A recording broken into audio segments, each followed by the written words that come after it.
Siemaneczko, pamiętacie jak na odcinku o D800 powiedziałem, że to, że Acer z Radkiem 9700 nie miał konkurencji w Dellu, to tylko półprawda? No więc dzisiaj poznamy drugą połówkę tej prawdy, a mianowicie konkurencję, którą Dell po obudzeniu się wypuścił po kilku miesiącach, a tą konkurencją był Inspiron 9200.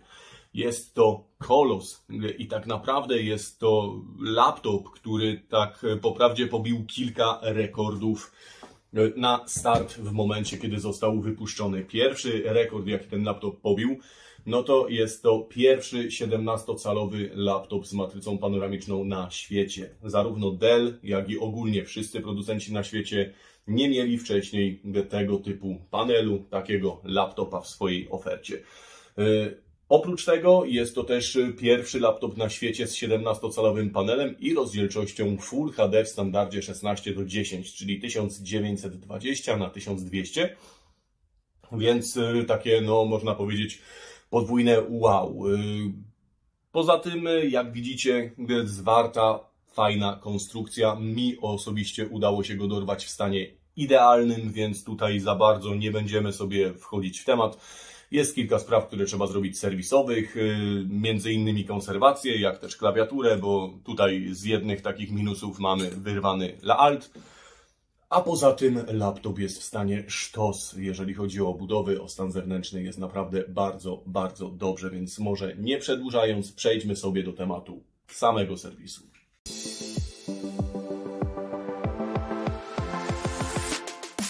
No i tutaj, jeżeli chodzi o samą kwestię techniczną, jeżeli chodzi o rozbiórkę tego modelu, nie za wiele się to różni od D800, którą przerabialiśmy na poprzednim odcinku, a mianowicie również jest wytłoczka, również tutaj zaślepkę trzeba podważyć. Zaraz sobie zobaczę, czy czasem tutaj nie jest gdzieś z tyłu skręcona, ponieważ gdyż coś mnie tutaj blokuje, ale nie jest. Więc trzeba optymistycznie założyć, że to jest kwestia tutaj tylko podważenia. Więc jeszcze raz. Nie chcę tutaj nic połamać, bo naprawdę, kurde, no laptop jest w stanie sztos. I byłoby mi przykro, gdyby coś się tu uszkodziło. Ok, zaślepkę mamy ściągniętą. No i naszym oczom okazuje się ta uszkodzona klawiatura. Uszkodzona, bo nie ma przycisku. I tak naprawdę powiem Wam szczerze, że mógłbym teoretycznie wymienić sam ten motyl i dołożyć z powrotem ten przycisk, ale z drugiej strony zrobimy sobie tutaj taki może eksperyment. Zaraz zobaczymy, czy będziemy mogli. I będziemy przynajmniej wiedzieć jedną rzecz, albo raczej ja będę sprawdzał, tak żebyście Wy nie musieli. A co mianowicie? Ano fakt, czy możemy tutaj sobie zastosować inną klawiaturę. Już tutaj sobie sprawdzimy. Cyk. Dobra. Słuchajcie, mamy tutaj klawiaturkę z Inspirona 9200. A tutaj mamy klawiaturę, którą sobie wcześniej ładnie przygotowałem. Zwróćcie uwagę na ten film z dołu ekranu. A tutaj mamy klawiaturę z Della D800. Zasadniczo, kurde, mi to wygląda podobnie. Jeżeli chodzi o rozkład gniazd, nie wiem, zwróćcie sobie tutaj uwagę, gdzie też są takie same. Te wcięcia też wydają się być takie same, więc tu chyba, kurde, nie ma co kombinować. Jeszcze sprawdzę, czy to nam tutaj siądzie na wtyczkę. I cyk. Na wtyczkę nam siadło, więc sprawdzimy na start, zanim jeszcze dobierzemy się do czegoś więcej, czy takie połączenie nam tutaj ma szansę zabanglać. Coś nam tu nie chce wejść. A zaraz sobie nad tym popracujemy. Ale nic. Baterię tutaj mamy działającą, więc zobaczymy, czy ta klawiatura nam tutaj żyje. A wychodzi na to, że nam żyje. No i okej, skoro już jesteśmy w samym BIOSie, ja Wam tutaj może troszkę pokażę, jakie tutaj mamy parametry. Ja nie wiem, czy w miarę dobrze widzicie. Wydaje mi się, że chyba tak. Mamy tutaj parametry w zasadzie bardzo zbliżone do Acera, którego robiliśmy kilka odcinków temu, a mianowicie Pentium Mobile 2 GHz z 2 MB cache'em drugiego poziomu, 1 GB pamięci na DDR-ach 333 MHz, mamy ATI Radeona 9700, ale tym razem ze 128 MB pamięci na pokładzie. No i mamy tą sławetną 17-calową panoramiczną matrycę w systemie UXGA, czyli Full HD 16:10.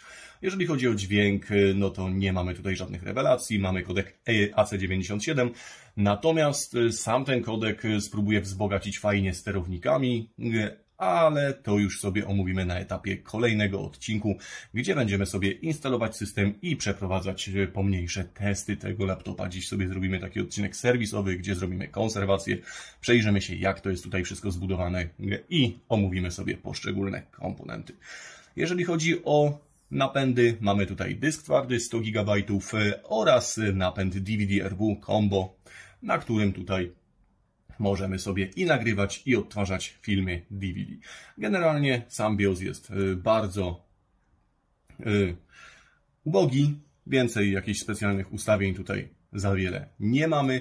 Natomiast z czystej ciekawości, jeżeli byście się interesowali, to Wam powiem, że jest to tak naprawdę jeden z ostatnich BIOSów Della, w którym jest tego typu layout, więc jak dobrze ogarniacie te kadłuby, to wiecie, że w późniejszym etapie te BIOSy były bardziej rozbudowane, miały tutaj troszkę więcej wszystkiego.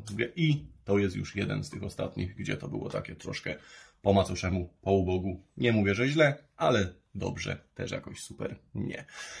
No więc okej, nie przedłużając, lecimy dalej. Wiemy, że klawiaturkę mamy już tutaj ogarniętą i będzie nam tu fajnie służyć. Klawiaturę sobie wypniemy.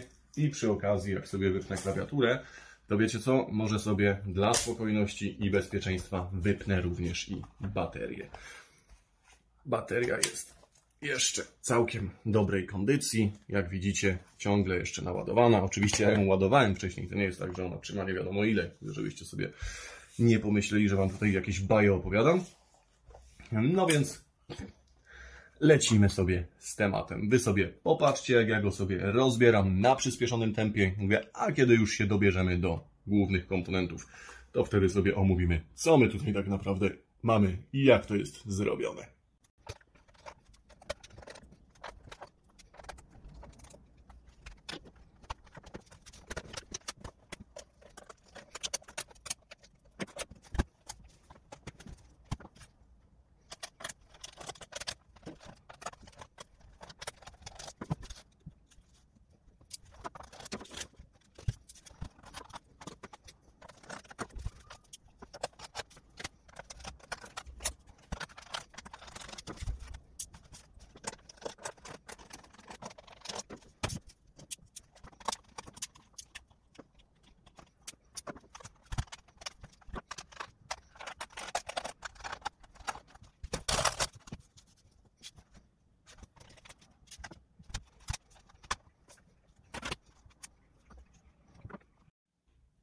No i słuchajcie, jesteśmy w środku. Jak widzicie, wszystko tutaj jest w miarę spójnie i ładnie poogarniane.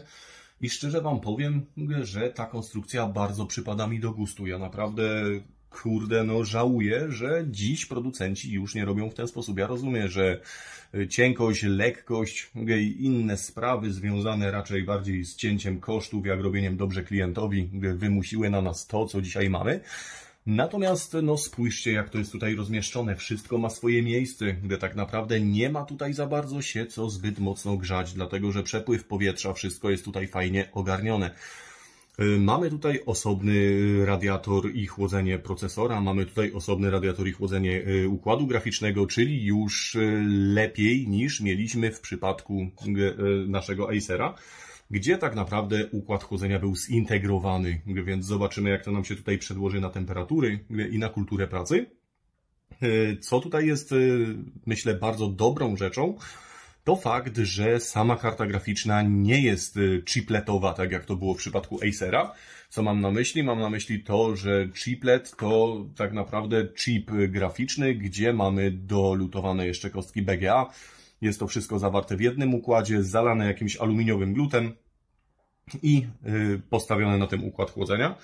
Z doświadczenia mogę powiedzieć, że żyje to krócej niż niezależny układ graficzny, natomiast na pewno jest sporo tańsze.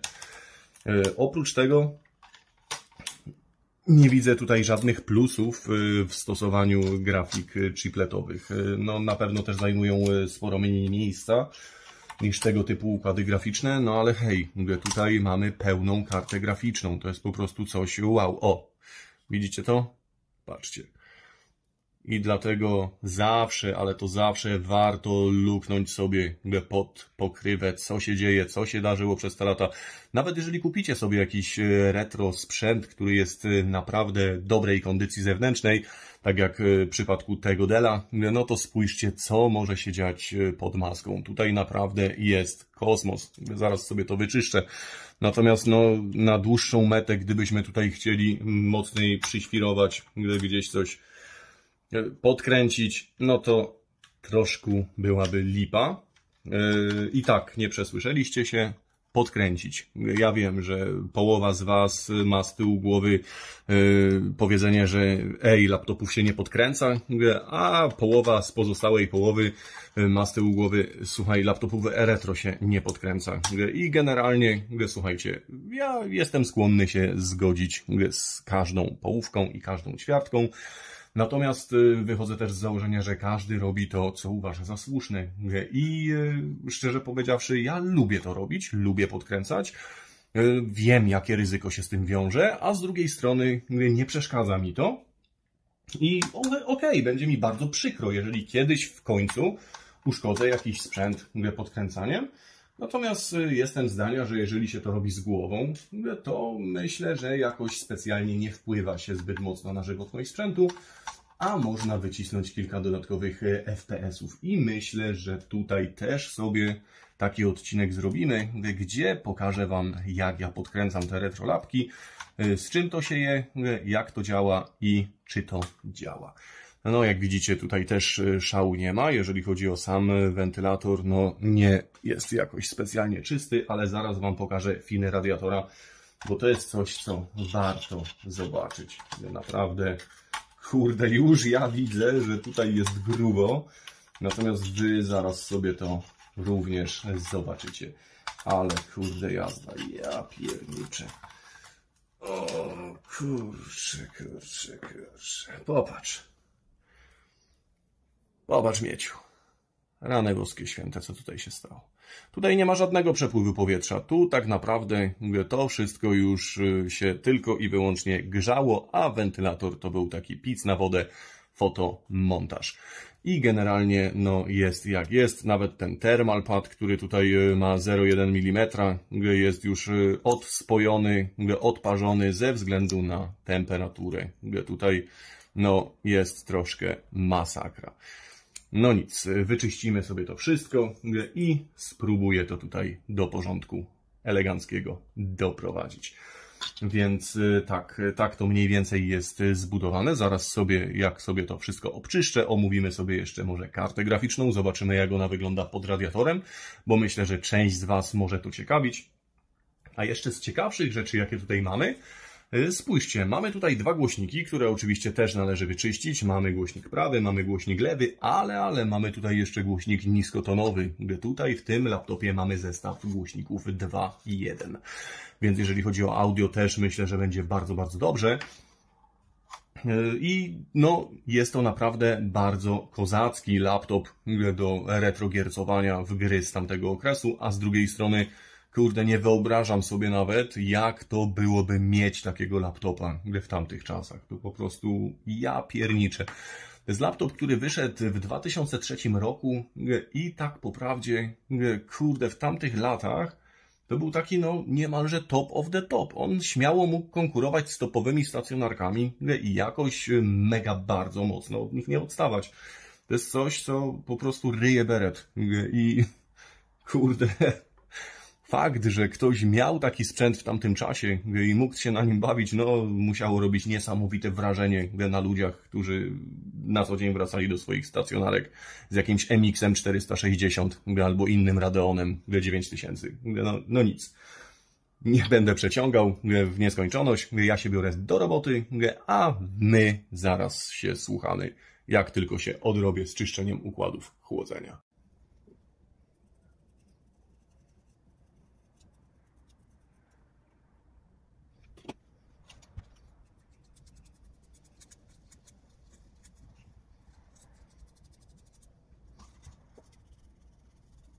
No dobra, a teraz test.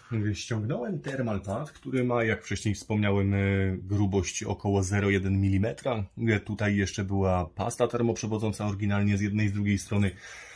I teraz pytanie, bo zapewne też nieraz jak część z Was robi z tym tematem, to zastanawia się, czy tutaj można go zdjąć i zastosować zwykłą pastę termoprzewodzącą. Zasadniczo temat tutaj jest taki. Dałem małą kroplę pasty termoprzewodzącej na środek rdzenia. Chcę zobaczyć, czy ładnie się odcisła. Czy nie ma zbyt dużej szczeliny pomiędzy radiatorem a rdzeniem, bo jeżeli by się okazało, że jest, no to w tym momencie musimy zastosować albo na powrót taki Thermalpad na kanapkę, albo jakąś blaszkę, no coś bądź co nam tutaj zmniejszy dystans i poprawi przewodność termiczną rdzenia do radiatora. Natomiast no, nie przedłużając i nie lejąc wody, sprawdźmy, jak to się ma. No więc tak, ściągniemy sobie teraz ten radiator i zobaczymy, na jakim etapie mamy tutaj tą kroplę. Nie dawałem tutaj jakiejś super pasty, wrzuciłem tutaj jakąś zwykłą GD900 z AliExpressu, ponieważ gdyż to tylko i wyłącznie jest forma testu. I powiem Wam, że test jest tutaj naprawdę perfekcyjnie przeprowadzony. Zwróćcie uwagę, mamy bardzo ładnie odcisniętą pastę termoprzewodzącą, więc gdyby ktokolwiek z Was zastanawiał się, czy może sobie tutaj zastosować po ściągnięciu tego Thermalpadu zwykłą pastę termoprzewodzącą, odpowiedź brzmi tak. I nie przedłużając, lecimy z tematem dalej. No i słuchajcie, zdjąłem układ chłodzenia i tutaj już na pierwszy rzut oka widać, że jest kilka rzeczy, które można by poprawić. Na pewno zmienimy sobie pastę termoprzewodzącą, bo jak w przypadku procesora mieliśmy tutaj ten niefortunny już wyleciwy, wyczerpany ze swojej możliwości cieplnych Thermalpad, więc sobie tutaj to ładnie zmienimy. Natomiast co tutaj jeszcze zwróciło moją uwagę, to fakt, że nie wiem, czy widzicie to tak samo, czy nie, natomiast mamy tutaj miejsce na termopady, którymi możemy tutaj obłożyć kości pamięci, a oryginalnie tutaj tych termopadów nie było. Więc myślę, że w jakiś fajny sposób będziemy sobie tutaj mogli poprawić termikę tych kości. Są to Hynixy, więc myślę, że nie jest źle. Powinny dawać w miarę dobre wyjściowe i później finalne parametry i poprzez dodatkowe odprowadzenie ciepła powinny nam tutaj też zrobić jakąś dodatkową robotę. Jeżeli chodzi o rdzeń graficzny, jest w bardzo ładnej kondycji, z tą różnicą, że po prostu brudny, więc wyczyszczę i zaraz się mu tutaj przyjrzymy. Dobra, słuchajcie, mamy wstępnie dopasowane Thermalpady na wysokość i założyłem z powrotem tej kropelkę tej pasty termoprzewodzącej GD900 i sprawdźmy, czy to połączenie zda nam relację, czy pasta się nam fajnie odcisnęła na rdzeniu. Jeśli tak, no to mamy dopasowane termopady do pamięci VRAM i dodatkowo możemy sobie już nałożyć tutaj finalnie pastę termoprzewodzącą, więc ciekawe. Powiem Wam, że biorąc pod uwagę, że tutaj tych termopadów nie było, fajnie będzie je założyć. Myślę, że w związku z tym, że tutaj ten przepływ został zwielokrotniony, to też temperatury tego układu powinny być znacząco lepsze. Generalnie jakie one były, ja nie wiem. Tutaj jest zainstalowany system operacyjny, ale ja go będę instalował od nowa, dlatego że jakby jedną z przyjemności, jaka jest w przypadku takich retro sprzętów, jest fakt, że sobie możemy je rozebrać i przekonserwować, a drugą jest właśnie instalacja i konfiguracja systemu operacyjnego. Kurde, powiem Wam, nie jest zbyt dobrze. ponieważ gdyż ta pasta, nie wiem czy widzicie, super jakoś nam się tutaj nie rozprowadziła, powinno być dużo lepiej. Więc tutaj musimy pomyśleć nad jakąś inną kombinacją termopadów. Spróbuję coś poszukać, jak coś znajdę, to widzimy się za moment. No dobra, no to jeszcze raz. W związku z tym, że tamte termopady okazały się zbyt duże, pomyślałem, że zastosuję tutaj taki półmilimetrowy termopad od Gelida. No i spójrzmy, czy to nam tutaj zrobiło jakąś różnicę. Wydaje mi się, że powinno być już teraz dobrze, no ale no nie mogę mieć żadnej pewności, dopóki sam tego w tej chwili nie sprawdzę. Na moje powinno być i tu sztos. Natomiast jak jest, zaraz się przekonamy.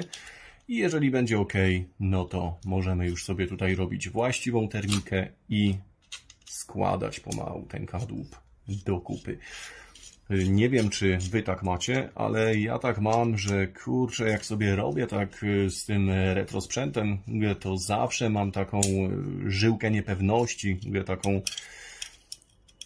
z tyłu głowy mały pytajnik, że czy to w ogóle po serwisowaniu, po zrobieniu do porządku zadziała, czy nie zaszkodziłem gdzieś po drodze temu sprzętowi, czy gdzieś coś się nie wydarzyło, no bo nigdy nie wiesz, czasami ci się może wydawać, że wszystko jest ok, a przecież to już swoje lata ma, gdzieś może ci spaść jakiś rezystor, gdzieś może ci spaść jakaś dioda, gdzieś może ci wypaść kawałek jakiegoś kondensatora i już sprzęt może nie wstać.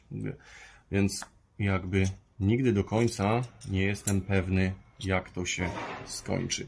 Słuchajcie, jest chyba całkowicie ok, ponieważ termalpady z radiatora przykleiły się nam tutaj na pamięci.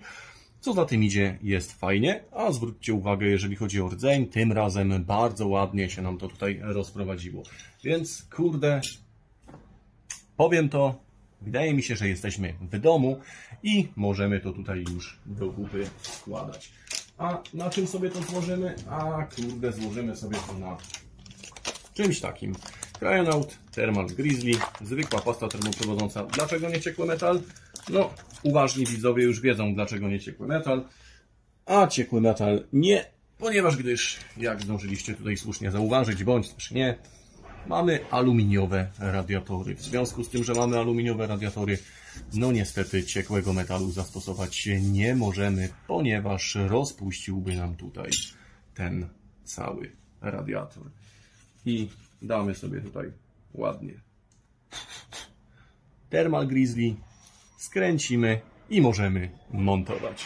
Jak widzicie, mamy tutaj małego Boba Thermal Grizzly i możemy sobie to już tutaj przymierzyć i złożyć. Finy radiatora są super czyściutkie, jak tutaj fajnie widać na przebitce. Same wentylatorki zaraz Wam pokażę, gdzie też również, gdzie wszystko mamy fajnie wyczyszczone. Sprzęt powinien znów być jak nowy z pudełeczka. Zaraz sobie tutaj jeszcze to dopasuję, żeby niczego tu nie uszkodzić. I skręcamy. Swoją drogą, zwróćcie uwagę, nie wiem czy zwróciliście uwagę, że z tych takich producentów w latach 90. i początkiem 2000, jeżeli chodzi o karty graficzne, które są wymienne, które są modularne, które są jakby całą osobną płytką drukowaną, chyba robił tylko Dell. Znaczy zdarzały się pojedyncze przypadki, gdzie mogliście coś takiego spotkać u kogoś innego, jak na przykład Toshiba czy Fujitsu. Natomiast na taką grubą skalę robił to chyba tylko Dell. I ktoś mi kiedyś zadał pytanie, dlaczego Dell, a nie IBM? Przecież wszyscy zbierają IBM-y, jakieś Toshiby, gdzie to wszystko jest lepsze, gdzie Dell to wcale nie taki fajny producent. Słuchajcie, no kurczę, oglądacie tutaj te filmy i widzicie, robię co jakiś czas też jakieś Toshiby, robię też co jakiś czas jakieś IBM-y, oczywiście będę też dalej robił Toshiby, IBM-y, Fujitsu. Różne laptopy będą trafiały na kanał, ale zwróćcie uwagę, że jeżeli chodzi o jakość, o to jak to jest zrobione, to Dell tutaj, i to nie dlatego, że go jakoś tutaj chce wynieść na piedestał, bo również ma i swoje gorsze momenty w historii, Ale w przypadku tych laptopów z tamtego okresu naprawdę robił robotę. Niejednokrotnie, tak jak w przypadku tego Della, były to laptopy super innowacyjne, takie, których no, ze świeżką szukać u innych producentów i bardzo, bardzo uczciwie rozwiązane. Tutaj, no kurde, naprawdę wszystko było zrobione, jak widzicie, super trwale. To wszystko ma swoje miejsce. Jeżeli chodzi o przepływ powietrza, o takie rzeczy, które niejednokrotnie u innych producentów kulały, tutaj naprawdę są na dobrym poziomie. Więc dlatego też dużą część mojej kolekcji stanowią z tamtego okresu laptopy Della, ponieważ właśnie tak dobrze zostały rozwiązane i do dziś sobie bardzo dobrze żyją i radzą. Dobra, mamy radiator. Wiecie co, może teraz przyspieszymy, żeby nie przeciągać, bo robi się nam kolejny długi film. W ogóle napiszcie, czy lubicie też takie długie odcinki, bo ostatnio coraz więcej takich długich jest. Ja nie wiem, czy to przeciągać i lubicie słuchać mojego pierdzielenia, czy po prostu robić takie do bólu merytoryczne, skrótowe. No, zastanówcie się, dajcie znać w komentarzach, a ja tymczasem troszkę może przyspieszę to składanie.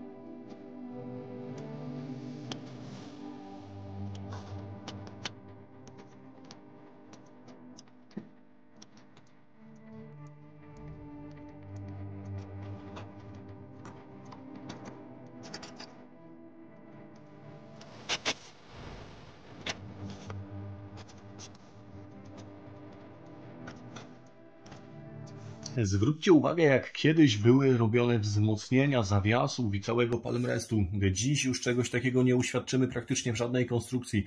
Mamy tutaj magnezowe sporniki, które idą z jednej strony przez caluteńki praktycznie palmrest, a z drugiej strony lekko do połowy. Grube, twarde odlewy. Nie ma opcji, żeby tutaj coś się wyrwało, tak jak nieraz w nowych sprzętach mamy urwane zawiasy, bo gdzieś tam coś się wyłamało, tutaj coś takiego raczej nie ma opcji, żeby w jakikolwiek sposób nastąpiło. Tu naprawdę po latach nawet te śrubki, wszystko trzyma się perfekcyjnie dobrze.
No i słuchajcie, chwila prawdy.